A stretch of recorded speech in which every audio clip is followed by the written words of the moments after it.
Pessoal, bom dia a todos. Aqui quem fala de novo é o professor Marcos, agora com aula de arte, tá bom? Galerinha, vamos falar um pouco sobre o dadaísmo, certo? Estamos agora aqui em um momento, né? Nós vamos começar aqui a falar um pouco sobre realmente, né? Um pouco mais a fundo sobre arte, arte moderna, já entrando para a arte contemporânea, ok? Então o dadaísmo é uma arte muito conhecida, muito famosa, certo? Que a gente vai falar um pouco sobre ela, ok? Vamos lá, primeira coisa, o que significa dadaísmo? Certo? Dadaísmo basicamente significa coisa nenhuma, nada, certo? Vamos lá. Lembra que a noção de arte que nós tínhamos antigamente era que a arte deve ter beleza, deve ter um sentido, né? Até eu falei em sala de aula sobre uma pintura de Van Gogh chamada Os Comedores de Batata, onde você vê lá um povo sofrido, um povo suado porque eram agricultores. Van Gogh estava retratando lá pessoas que passavam o dia todo trabalhando. Então não teria como elas ficarem felizes, ficarem limpas, não suadas, né? E a pessoa perguntava, mas Van Gogh, por que tu pintou um pessoal assim? Por que tu não melhorou a aparência, colocou a pele um pouco mais, mais limpa, roupas mais limpas? Aí ele falou assim, olha, se for para pintar pessoas que não sejam na realidade, eu prefiro não pintar. Por quê? Porque para a mentalidade dos pintores mais conservadores, aqueles pintores mais tradicionais, a pintura tinha que ter um objetivo, certo? A pintura, ela teria que ter noção de beleza, noção de cor, tinha que ter ali uma intenção. E aí você vai ter o dadaísmo que, não, nós não precisamos de um objetivo para pintura nenhuma, certo? Então o dadaísmo vai ser basicamente o nada, vai significar basicamente nada. Não tem nenhuma função, não tem nenhum objetivo, não pretende mostrar nada, certo? Vamos lá, dadaísmo, arte contra arte. O dadaísmo vai surgir, pessoal, no contexto da Primeira Guerra Mundial. Lembra lá que nós falamos um pouco sobre o fauvismo e também sobre o futurismo, sobre o cubismo? Mais especificamente o futurismo, certo? Que vai ter aquela noção de progresso, de futuro. Estamos agora em uma era onde as máquinas vão produzir tudo, né? E aí toda essa expectativa de um futuro melhor, de desenvolvimento, de progresso, acabou caindo com a Primeira Guerra Mundial, certo?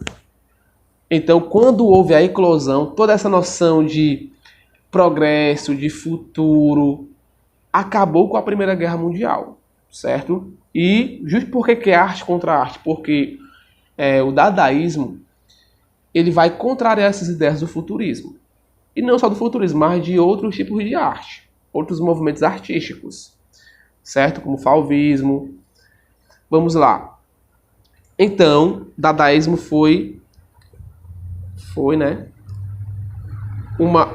uma forma de arte que surgiu durante a única forma de arte que surgiu durante a Primeira Grande Guerra, certo? Enquanto as outras artes se calaram, não surgiu nenhum movimento artístico, o dadaísmo surgiu durante a Primeira Grande Guerra. Alguns artistas você vai ter que gravar o nome, principalmente desse primeiro artista aqui, chamado de Marcel Duchamp, o francês, certo?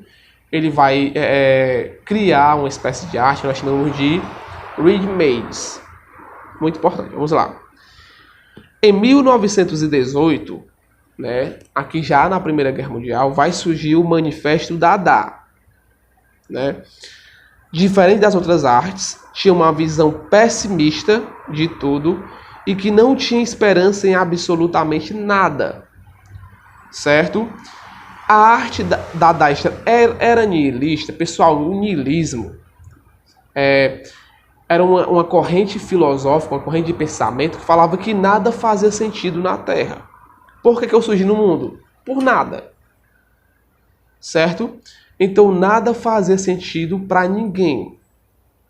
ok? Então, o niilismo era uma coisa que você não via sentido em nada. Minha vida não tem sentido, a vida das pessoas não tem sentido, nada tem sentido. Ai, professor, então eu acho que eu sou niilista. Será? Vamos lá. Então, se você... Algumas pessoas vão pensar assim, né? Eu já dei aula e o pessoal fala, então eu acho que eu sou niilista. Será mesmo? Vamos lá. Então, se você é niilista, você não vê problema, por exemplo, de você, um jovem, casar com seu pai, por exemplo. Ou de um filho casar com a mãe. Ou de um irmão casar com a irmã.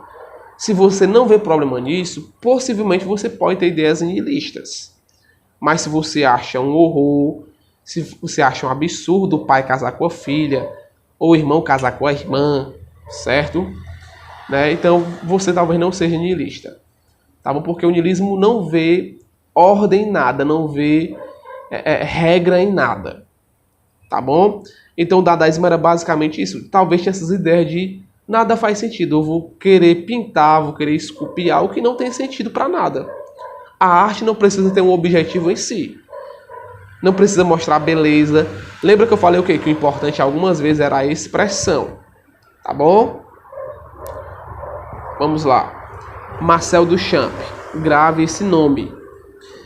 Marcel Duchamp, quando foi em 1912, ele foi até um salão dos dependentes, né? Lá na França. E apresentou a obra chamada Nu Descendo as Escadas. E aí, pessoal, essa obra ela é muito parecida com o cubismo. E as pessoas pensavam que Duchamp estava zombando do cubismo, né? Que era uma arte que era muito considerada na época. E aí a arte de Marcel Duchamp foi reprovada. Acabou não sendo exposta no salão.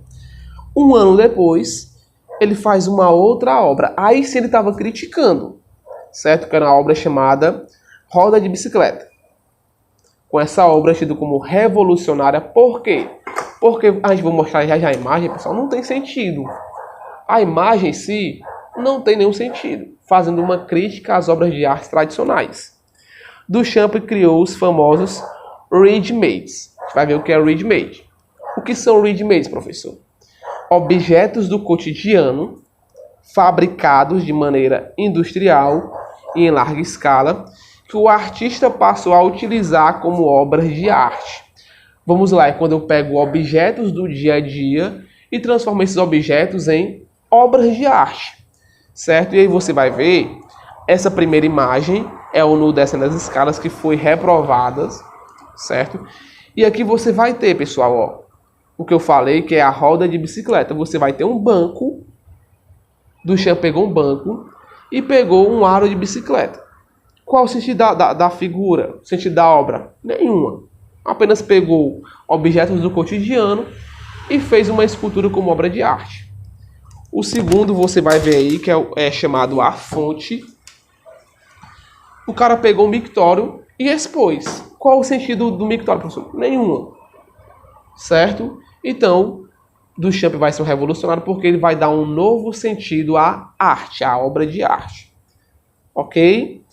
Vamos lá. Vocês vão fazer, pessoal, agora o exercício da página 110, 111, 112, certo? E se atentem às informações que vai estar no roteiro. Quais são as informações, tanto de arte quanto de história? Eu só vou receber a atividade agora nos meus dias de aula, tá bom? Ah, professor, eu li o vídeo hoje, dia 27, mas eu quero entregar a atividade de hoje. Não, você só vai enviar para o grupo do WhatsApp ou por e-mail no dia da minha aula. Por exemplo, hoje é 27, certo? Hoje é segunda-feira, estou enviando o vídeo hoje. Então você só vai me enviar a atividade na próxima segunda-feira, no meu horário de trabalho. Eu quero que horas? À tarde, de 1 até as 5 horas da tarde. Você vai mandar no grupo lá. Por mais que você faça no sábado, na sexta, na quinta, você só vai me mandar na segunda-feira. Ok, pessoal? Espero que tenham gostado e até a próxima aula, tá bom? Abraço.